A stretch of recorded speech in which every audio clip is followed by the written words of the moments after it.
pray with me. Gracious and loving God, thank you for the gift of the energy of our children. Thanks that it rubs off on us. Thanks that it reminds us that you are this supreme energy giver that grants to us the wisdom and the knowledge to follow who you are in this world and to bless others and to help one another. We ask this in the name of Jesus, and everybody said, Amen. Amen. Good morning. Hi. That was quite the gospel passage we heard just a moment ago, right? My goodness. I mean, if you're into like the fire and the brimstone, like one of those sermons, like a real barn burner, that section of Mark is right up your alley, because it's all there, is it not? I mean, you've got Satan and demons and blasphemy, the unforgivable sin, the will of God, and it all looks really simple, doesn't it? Like, just do the will of God, and you're a brother or you're a sister, and you're in. Amen. Let's close in prayer and go home early. But if you study the scriptures, you may already recognize that that's the trap, isn't it?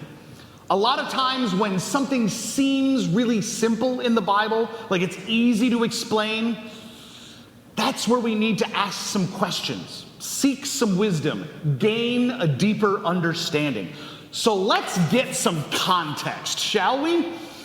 The sentence that is just before our gospel passage this morning is rather telling.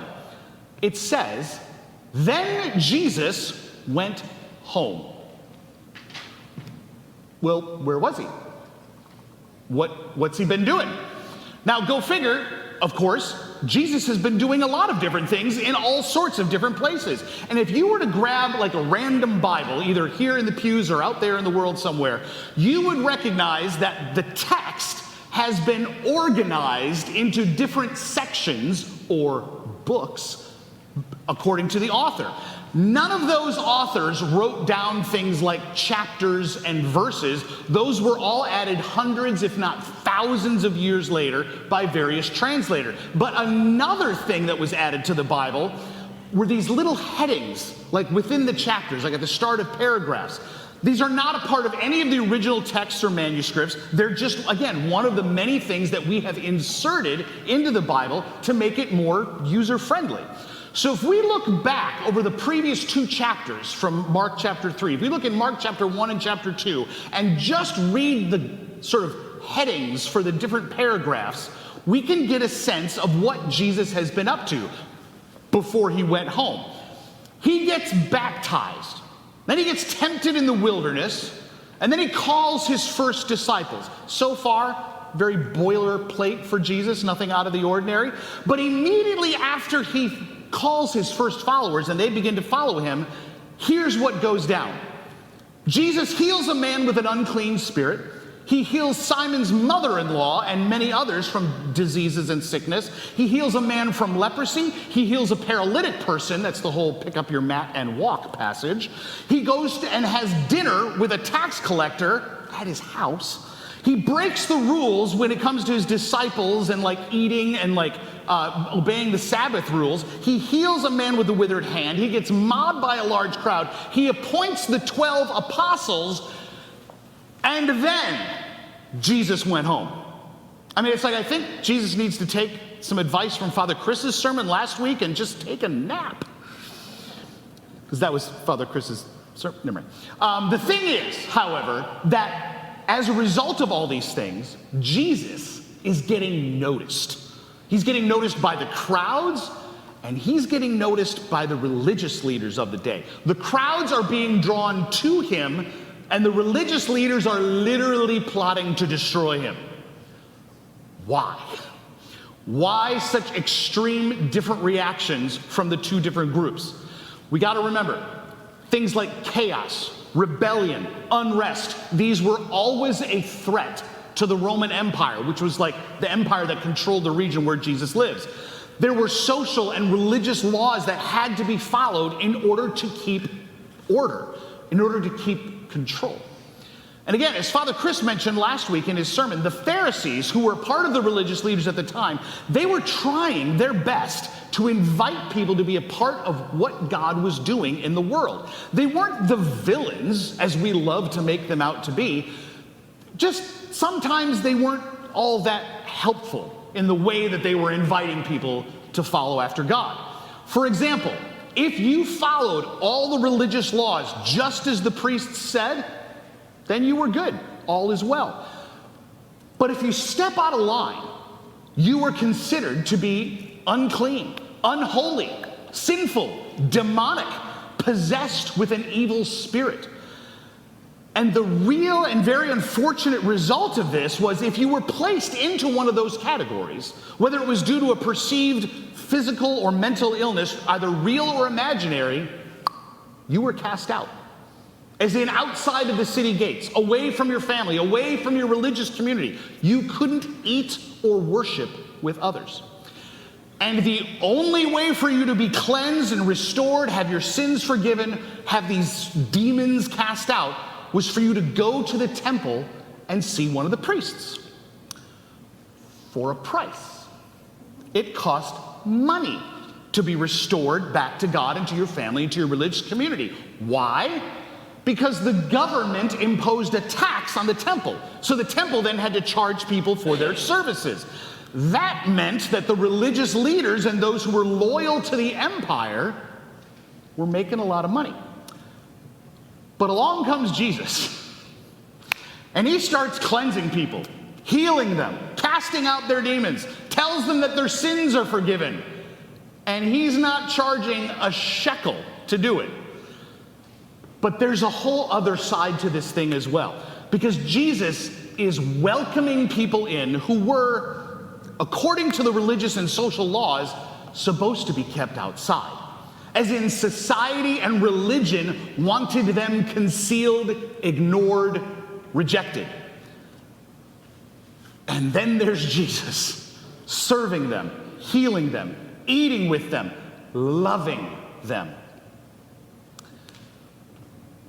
When society and religion systematically ignore or keep certain people on the edges or out of sight, and then someone forces us to see them, recognize them, be conscious of them, it's usually met with just a little bit of resistance. Or maybe we can make it even more controversial. If the way that you are welcoming, loving people, restoring, and healing people is met with opposition by both society and religion, you're probably doing the work of God. So, what happens to Jesus as a result of all of this? What does Jesus get accused of for doing these things? The religious and social leaders start to say, he's got the evil spirit. He has Beelzebub in him.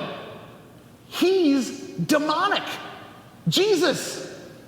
And here's where Jesus then offers perhaps his most strict and harshest teaching in any of the Gospels. Mark chapter 3, verse 28.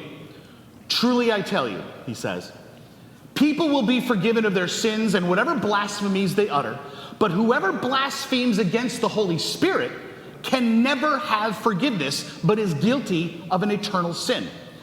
Remember, if someone was breaking the social or religious norms of that time, the default diagnosis was they were sinful, demonic, or had an unclean spirit. So it actually makes perfect sense that Jesus is being accused of this, because that's exactly what he was doing. He was pushing back against the social and religious norms. It sounds ridiculous, even heretical to us, to think or hear that Jesus was unclean with a satanic spirit. But from the viewpoint of the governmental and religious leaders who were financially and politically holding hands, that's exactly what Jesus was. For them, it was unfathomable to think that God could work this way, because their entire system had rules and laws, and it had created a very different kind of God, lowercase g. Perhaps we can make another controversial statement. The scandal of the day wasn't that Jesus was claiming to be God.